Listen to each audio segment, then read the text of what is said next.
Thinking Out Loud with Dave Palmer. Here on Morning Joy, where truth matters. Welcome back to Morning Joy, where truth matters. I'm your host, Keith Downey, and we're going to be thinking out loud with Dave Palmer this morning. Dave, good morning. Good morning, Keith. Good to be with you. Yeah. So this whole topic over the course of the show has been, avoiding the throwaway culture, whether it's from the embryo, from, as we're having life be created, all the way to natural death. So maybe we can expand upon that in, your philosophy style of how, what is the human nature or the nature of the human person, and how do some of these philosophers, I don't know what I'm saying anymore. It's so early. That's all right. It is very early. No, no problem at all. Well, Keith, I appreciate, Tim sent me an email yesterday and said what the topic was going to be this morning. And so I kind of had a little bit of a head start on what you guys are going to be talking about. But as I'm listening this morning, it all ties together. And so I think I can add, hopefully, something of value to the conversation. And I want to kind of clue in on that word value, because as we talk about the throwaway culture, I was really amazed at the story that you had in the newscast about, I think it was Alabama, and they're declaring that the human embryo is actually a frozen embryo is actually a human being. And so that raises the question, of course, which probably came up in the court hearings of what is a human being.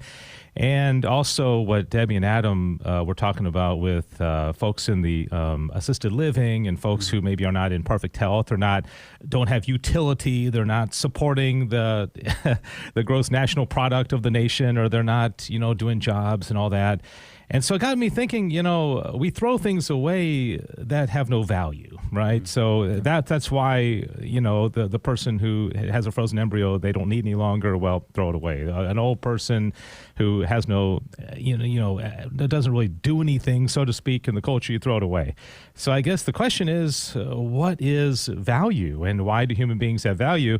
And the way this ties into St. Thomas Aquinas, and I love what he does, is if you look at the structure of the Summa Theologia, he doesn't start with a human being. He doesn't start by saying, we are dignified and we're awesome and we're made to, what he does at the very beginning, in fact, starting in question number 3, and there's 600 questions in the Summa. So 3 through 11 are, what is God? And so you come to, the attributes of God. He's simple and he's perfect and he's good and he's immutable and he's infinite and he's eternal and he's one. And you come out of that, if you give it a good reading, really being in awe of God. It's like, wow, this is an amazing being. And if you don't come out of those first 11, questions of the Summa thinking that, well, you need to go back and read it again, because this is an amazing being. And then you learn about the angels and how, they don't have bodies, but they, pure spirit and intellect and will. Of course, Adam and Debbie talk about these a lot. And then you should come out of that thinking, what? I'm kind of like them. I share some of the qualities of these amazing creatures. And then, only then, does he get into the human person, made to the image and likeness of God. And you realize that amazing being that you learned about at the beginning of the Summa, we are made to his image. We're made to his likeness. And it doesn't matter if you're an embryo or if you're 110 years old and you've had Alzheimer's for the last 20 years. You're made to his image. You're made to his likeness. And that's the dignity. And you mentioned in the preface about some of these, these minds, these philosophers, and I've spent a lot of time studying philosophy, and I find it very interesting, but a lot of them get it terribly wrong. Friedrich Nietzsche comes to mind, and the reason he gets it wrong is that he was an atheist.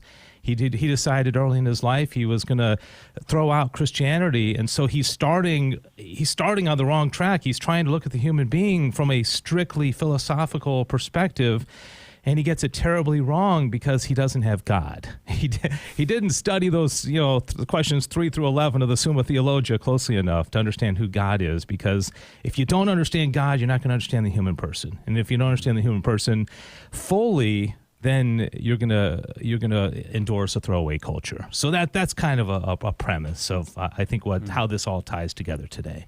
Interesting. So I guess a question that just popped in my head, coming from the time of these philosophers, these famous philosophers, and even back when St. Thomas was around, was there a throwaway culture then, or is this somewhat recent? That's a great question. I don't know. I don't think they use that term, of course. They probably didn't express it that way, but I think there's always been a battle to understand human nature. And you can go back. I mean, Socrates was, debating with these people called the sophists. Some people call them sophists, and they basically said, oh, we can never know truth, and even if we could know it, even if it existed, it would be beyond the capacity of our human mind to understand it. So that's limiting human nature, because it's saying that we don't have the ability to really exercise our intellect in the way that God created us to be. So I would argue that, it's always been a struggle. And one of the other things that I want to mention, Keith, is I talked about Friedrich Nietzsche, and Nietzsche actually had a very exalted view of the human person. He would be like the perfect self-help guy, think great of yourself. You can do it. You can overcome even yourself. And certain people are called to be these Ubermensches, these supermen. The will to power. And that's why I think Nietzsche is particularly dangerous, is because young people can read him and they can be very, very motivated. But as I mentioned before, he threw out God, and so he had this notion of something called eternal recurrence, where literally you live your life over and over and over again. Okay, so the same, let's say 80 years that we live it again. We live it again. We live it again. This was his version of eternity. So his point is, make the most out of life, because you're going to have to keep reliving this over and over again. Okay, it's totally weird, but it's what he believes. So, anyways, long answer to a short question, but I think there's always been a struggle to understand human nature, and some of them don't. They want to exalt the human being, like Jean-Jacques Rousseau, but they don't understand original sin. So we're awesome creatures made to the image and likeness of God, but we're also terribly wounded. And so if you don't understand the entirety of the teachings of Christianity, you're starting on a very bad track, and that's why we need to be educated. We need to understand the dignity of the human person. Wow. Yeah, and I liked how you kind of tied it in, like in order to start answering the question about the throwaway culture, like why is this here? We have to talk about value of life, and that's what St. Thomas does. But I guess, just what you said about Nietzsche, it sounds like, he necessarily didn't want to throw away humans. Do you think that these philosophers would be pro-throwaway culture or anti-throwaway culture? I don't think Nietzsche would have been. See, Nietzsche was reacting against a guy named Arthur Schopenhauer, who believed that the whole world was driven by this kind of pointless, almost cruel, the will to live, and we get hungry, and then we eat, and then we get hungry again, and we have these sexual drives just so that we can bring these useless creatures into the world, and very, very negative. I think we've talked about him before on the show, Arthur Schopenhauer. But so Nietzsche was like, well, I'm also an atheist, but I don't think it's that bad. I think it's actually the will is good, but again, it wasn't going anywhere, because there's no God, there's no telos, there's nothing that we're really working towards as far as a final union with God.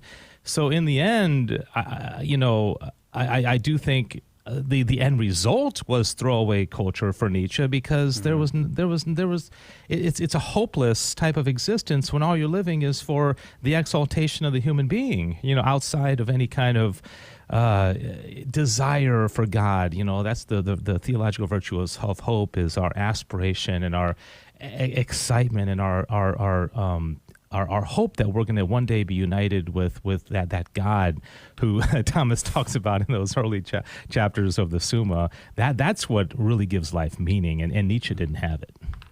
Yeah, there's definitely a disconnect, because when you search for throwaway culture on Google, wherever you're searching, it seems like society is also against throwaway culture, but it's almost in a different way. Like, we want to recycle. We don't want to throw away, the batteries, because it could be XYZ. So it's interesting, like they're close, but there's that gap. And it seems similar to some of these philosophers that, that they're missing that whole God part when it comes to this culture that we're seeing run rampant, I would say, today.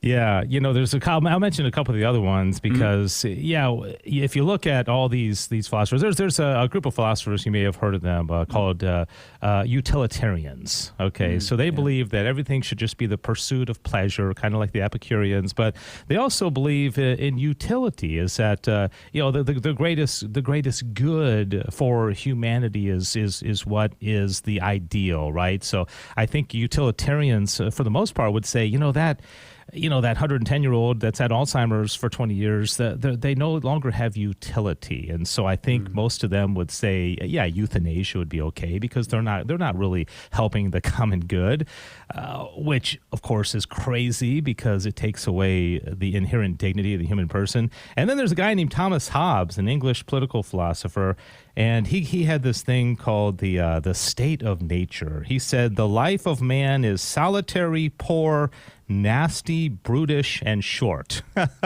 Have a good day. But again, when you start with that, you're not really getting off to a very good start. So again, just to kind of recap the whole thing, and this is of course the purpose of Catholic Radio, and I just loved that segment with Debbie and Adam a moment ago because, like I said, I guarantee you there are people calling their mom and their dad today or their grandparents because of that segment. But we really have to understand, first of all, God, and then in understanding God, we're going to better understand the dignity of the human person. Amen. Yeah. Thank you so much, Dave, for bringing in the philosophy side of this, through St. Thomas Aquinas. Always a pleasure. Like I said, I'm like at a 7th grade level of philosophy, and you bring it down to me. So I really appreciate your time. So thank you so much, Dave. Well, this 8th grader is happy to talk to you, you 7th graders. So I'm Awesome. learning as I go along as well. Keith, always a pleasure. Thank you for having me on this morning. Yeah, of course. Well, we can also catch you on Back to the Father Fridays at 1 p.m. Central on GRN Online YouTube. And speaking of YouTube, we're all over the social media. And I'm so sorry if you gave up social media for Lent. We're there with you on our Guadalupe Radio Network mobile app. So maybe you didn't fully give up screen time. Maybe you gave up social media. So you can find us, Guadalupe Radio Network app. And hey, after this, we're going to come back. There's more to come, so stay tuned with us. You can find us at GRN Online on YouTube, Instagram, Facebook, Rumble. We're all over the place. But we'll see you right after this break. See you soon.